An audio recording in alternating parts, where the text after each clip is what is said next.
Labor costs are up, input costs are up, weed pressure never quits. That's why growers are turning to the EcoRobotics Aura Ultra High Precision Sprayer. Powered by AI, Aura detects individual weeds and sprays only the target, reducing herbicide use by up to 95% while helping maintain clean fields and strong yields. Less chemical, less labor, more control. See the technology that's changing weed management across North America. Visit ecorobotics.com and schedule a demo today to see it work in your field. That's ecorobotics.com, ecorobotics.com to schedule a demo today.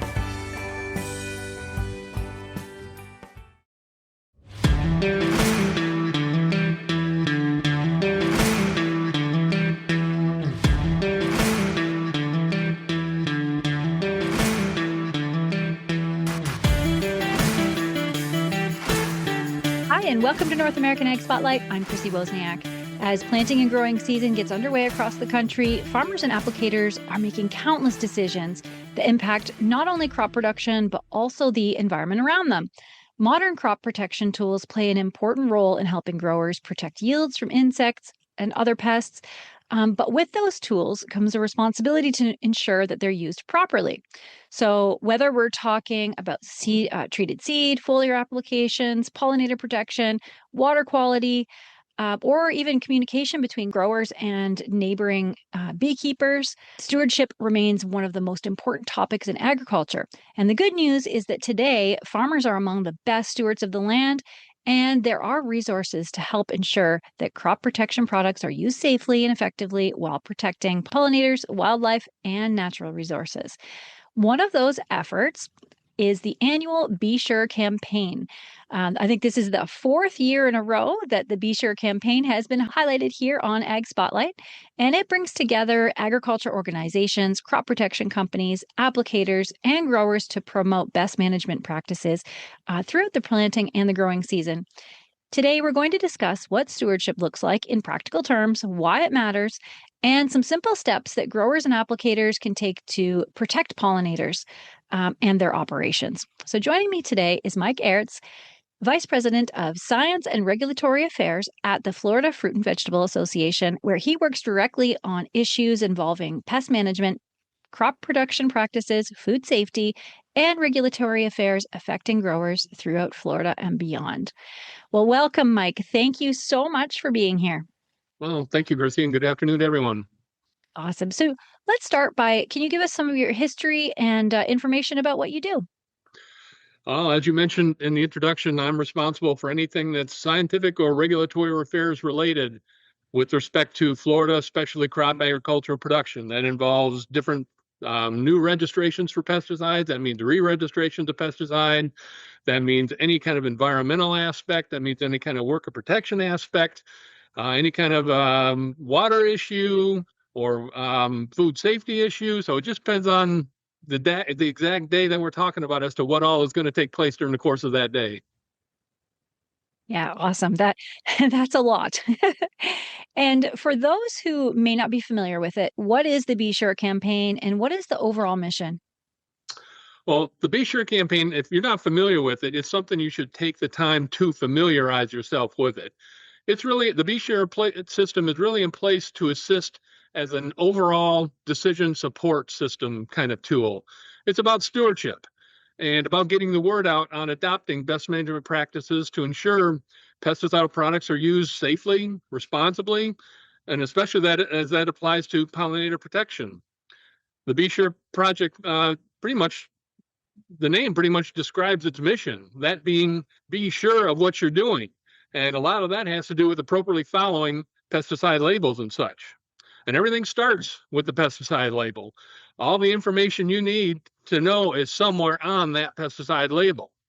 Because remember, for all these, the required studies that are part of obtaining a pesticide registration, the cost for all those required studies equates to more than $300 million. So a $300 million investment is going into the wording that appears on those labels. So, details surrounding rates, timings, use directions, human and environmental protections, and also components such as how to properly dispose of any unused product or rinsate water. All of those kind of things are included in the label from a scientific standpoint as how they were established, which is why it's always important to read label directions. And every single pesticide label out there will have the wording on it that says, read the label before use. Now, while that kind of wording on a pesticide label might not be as exciting as a J.K. Rowling or an Ian Fleming story, the fact is that wording appears on that label that says, read this label before use. That actually means it's actually the law for the user to read the entire label before attempting to use that product. And then once you get past reading the label, then things turn to application of the label. Knowledge on the agronomics for that situation, the biology, the pest, the weather, whatever else might be going on in the field, and then assembling all that information, applying that information into overall decision-making processes is what's really necessary for appropriate use. Yeah, and that's what I really like about this campaign is nobody wants to read a label, right?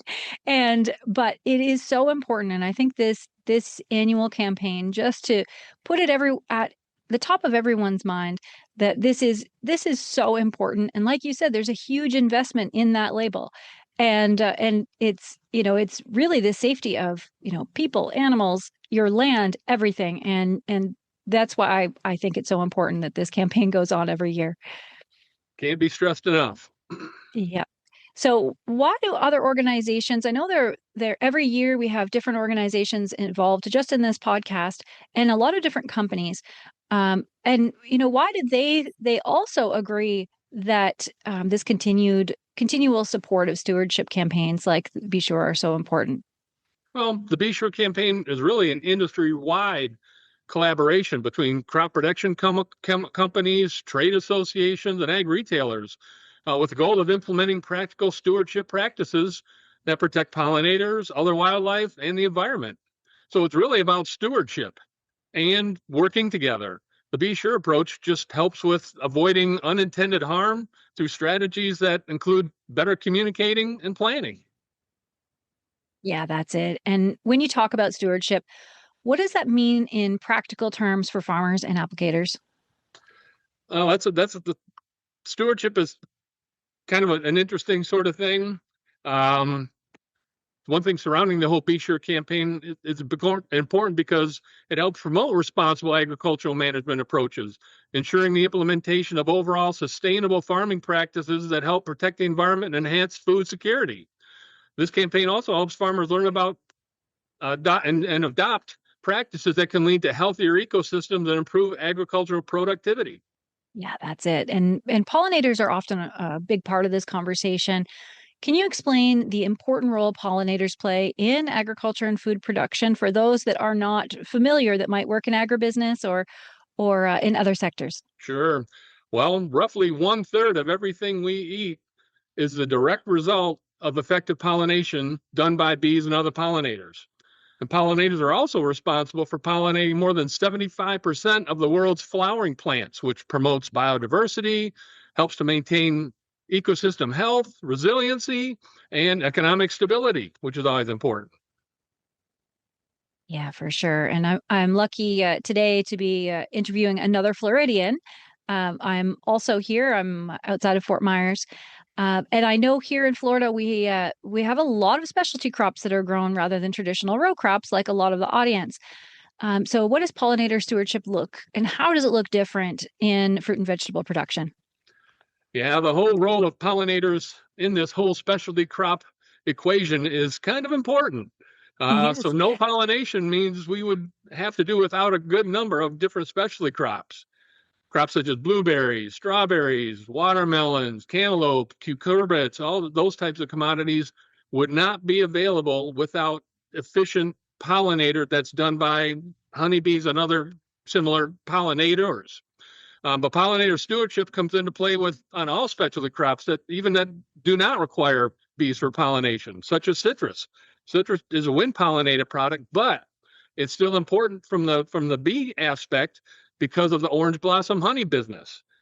You have to be careful what you're doing in citrus because nevertheless, those bees are also visiting those trees as a part of gathering nectar for the orange blossom honey, another significant component to the business trend.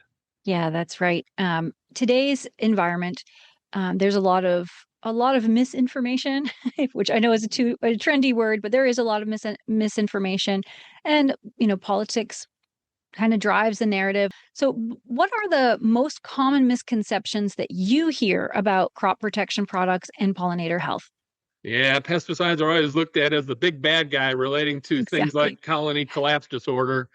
But realistically, pesticide influences on things like bee populations and such falls quite a ways down the list of actual impactors on honeybees and such. If you were to talk about some of the things that really impact honeybee populations, first of all, of course, you'd have to talk about pests, and that meaning pests that attack honeybees. The varroa mite comes to mind immediately, and other similar insects of that or parasites of that type that impact the honeybees themselves. Then you've also got to consider pathogens that impact the honeybees. Things like varroa mite transmit a lot of different viruses to the bees directly. Things like American foul brood or the nosema, all those kind of things. The foul brood is something that's going to it's a bacterial infection that causes the bee's digestive system to shut down. And then things like nosema is actually a fungal disease that affects the bee's kidneys of all things. So you've got all those sort of things occurring simultaneously. Then you've also got to consider the environmental conditions that might be a part of this whole process, be it weather and habitat loss. All those sort of things can affect bee behavior. You think about also from an environmental standpoint, you got to think about simple things such as hurricanes. When hurricanes come along, they'll blow hives over, they'll flood out bee yards, those kind of things. Those are all still things that have to be considered in the overall system of raising bees and the like. Things like management practices, bee management practices come into play very heavily. Poor beekeeping practices can lead to stress and health issues within the colonies. Nutrition is a big thing. The variability of pollen sources or the adequacy or the lack of adequacy and the diversification of the bees' diet and that sort of thing. Genetic diversity is certainly another important factor. You've got to have much in the way of genetic variability within the populations of queens so that the queens can give rise to healthy colonies. If you get a genetic restriction, that's what leads to a lot of colony collapse in those situations just because they don't have the genetic diversity that's required. And then, yeah, certainly pesticide exposure is going to come into the conversation, but it's going to be a little farther down the list with respect to actual components that are impacting things that are affecting colony populations and such. And I would like to go back to my first point on the pests that are attacking the bees. And in addition to things like the varroa mite, everyone might like to know that we've got a new invasive species that's been found in the United States that's going to have a great impact on honeybees. This invasive species is called the yellow-legged wasp. And the yellow-legged wasp basically feeds on honeybees. Wow. In a single colony of a yellow-legged wasp will require 25 pounds of forage per year to sustain it. Forage being honeybees. And these things are, I want to make people aware of this so that if they see this sort of thing, they can report it, because these wasps are phenomenal hunters. They literally will hover about a foot outside the entrance of the hive with their backs facing the hive, so that when a bee flies out of the hive, the wasp is able to take off right after it, capture it, and consume it. So this thing probably came ashore in the eastern United States in the port of Savannah. So it's been reported in parts of Georgia and parts of South Carolina, but it's on the move. So it's probably just a matter of time before it reaches Florida and other locations too. From some of the trapping they were doing last year that the USDA was responsible for, they caught more than 500 queens that were out and about trying to reestablish colonies. So this thing is out there. It's probably not going to be eradicated. And it could, think about that. Think about how much 25 pounds worth of bees equates to, and that's for one wasp colony. Wow. So we're going to have some challenges in trying to figure out how to protect the hives from these wasps. And the bees themselves are learning this is happening to them. And once they discover that the wasps are invading those that are exiting their colony, they tend to not go out and forage as much. So that then too subsequently impacts the viability and the health of the colony, because they're not getting the worker bees out and about to do the foraging that they need to be doing to sustain the hive. So yeah, this yellow-legged wasp is a mess, and I'm not sure where it's going to go, but we need to pay close attention to it. And I'd highly encourage anybody that if they see something hovering outside the entrance of a hive, take note of it, try to take pictures of it, and report it. Wow. Yeah. So we will definitely over here at North American Egg keep an eye on that story as well. That's pretty scary. And here in Florida too, you brought up another good point about the weather. I remember right after Hurricane Ian, just driving in the city, and there was an entire hive of bees still populated in the middle of the road. Like, I have no idea where they came from. They could have come from miles and miles away. So that's something too that I'm sure the bee farmers, after all these hurricanes over the last few years, well, we had a reprieve last year, but before that, who knows where those hives end up, right? Right. Yeah, Florida's They just ball difficult. up and diffuse. Who knows where they go? Yeah, exactly. So what about treated seed? What are some of the most important stewardship practices that growers should really keep in mind when they're planting treated seed? Sure. Well, I should mention up front, Florida's in a little different situation than a lot of the Midwestern states might be, because of the fact that we're a specialty crop state. We don't have a lot of commodities that are put into the ground via seed. Yes, sweet corn will be, a lot of the leafy vegetable, lettuce type crops will be, but pretty much everything else we're involved with involves transplants. So those transplants they come from seeds that are generated in the greenhouses and the like. So the amount of treated seeds that hits the ground in Florida versus other states is going to be very minimal, especially compared to some of those Midwestern states. But nevertheless, stewardship practices growers should keep in mind with treating seeds initially are going to include follow the label, including and including some of the other things you might not think of right offhand, like the directions associated with storage or transporting the seeds and handling the seeds and even disposing of the seed bags. Those sort of things have to be considered. And all that information is going to appear on the label. And then follow the label too when it comes to things like cleaning planting equipment. People might not think about those sort of things, but all those little things matter too. And all those sort of things will be described on the label. Stay with us. We'll be right back. Attention farmers, ranchers, agribusiness professionals, and agriculture enthusiasts. There's a new source of agriculture news, and it's arriving fresh every single day. Introducing Farm News Daily from North American Ag. From breaking industry news and market updates to ag tech, ag policy, faith and family, all the stories that are shaping rural America, Farm News Daily delivers the information that you need to stay informed and stay ahead. Don't miss a headline. Visit farmnewsdaily.com today and subscribe for free. That's farmnewsdaily.com, your daily source for agriculture news, powered by North American Ag.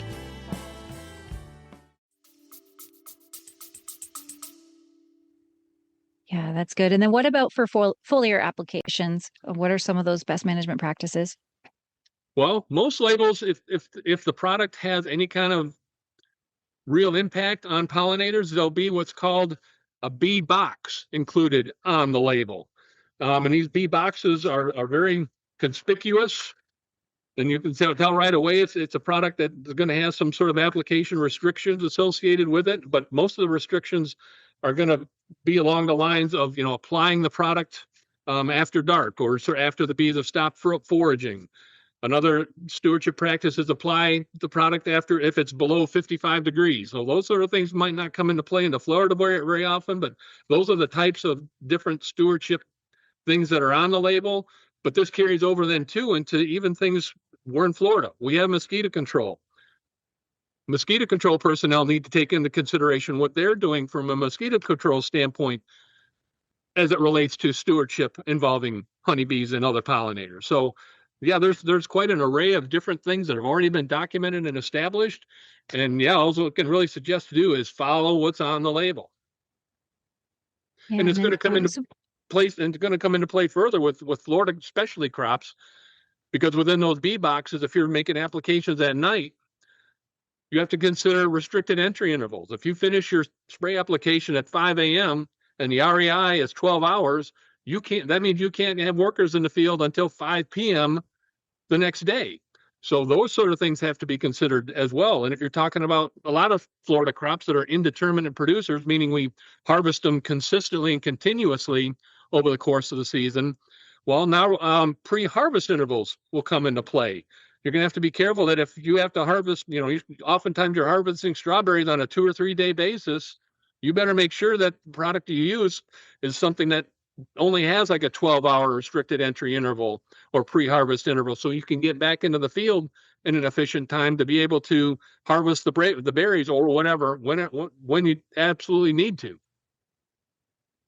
Yeah, good point. And then what about equipment? How important is calibration and spray drift management when making these applications? Well, when you're talking calibration, you can make that's an easy sell right away, because if your equipment's not calibrated right, you're losing money. And when a farmer hears he's losing money on something, he's going to rectify that situation rapidly. So economics is going to be a simple component that's associated with things like calibration. But also remember, too, there's a lot more in the way of new technology coming along. So to assist in those sort of things, you've got sprayers out there that have what are called electronic eyes. So if there's a gap in a row of citrus, for instance, that electric eye will automatically shut off that bank of nozzles as a sprayer is passing it, and then the nozzles come back on when it does reach another tree. Or if you're dealing with a 5-foot tree versus a 10-foot tree, the electronic eye knows to shut off that top bank of nozzles so that no product is wasted and potentially subjected to drift, because it'll shut off that top bank, and only the bottom bank of nozzles will be in use to get the product administered to the tree itself. So, and there's also a lot of new technology relating to drift reducing agents that's out there. A lot of investment is going on with respect to drift management, drift reducing agents. So those things are being incorporated much more heavily now than they were 10, 20 years ago as well. Okay, great points. And something I didn't know before I started doing a little bit of research for this, but Florida actually has one of the largest concentration of commercial beekeepers in the country. So how do you think is the best way for growers and beekeepers to communicate to make sure they're on the same page? Well, Florida's lucky because we've got plants that are pollinating 12 months a year. We rarely get below freezing. So it's going to be, there's not near the stress put on bees in Florida as there will be in other states, which is why so many beekeepers bring their bees to Florida to overwinter them here. It's just a lot less stress put on the bees when they're in this kind of environment versus trying to bundle up and stay warm in North Dakota or whatever inside the hive. But Florida was lucky with respect to other stewardship type practices, because Florida was one of the first 5 states were involved with what's called these MP3s, Managed Pollinator Protection Program. And this was administered by the Florida Department of Ag and Consumer Services. And it's basically a voluntary beehive registration system. It involves databases, mapping tools, and communication channels. And the purpose is to help protect bees from pesticide drift, which in turn protects the honey and allows the bees to continue their role in pollinating plants.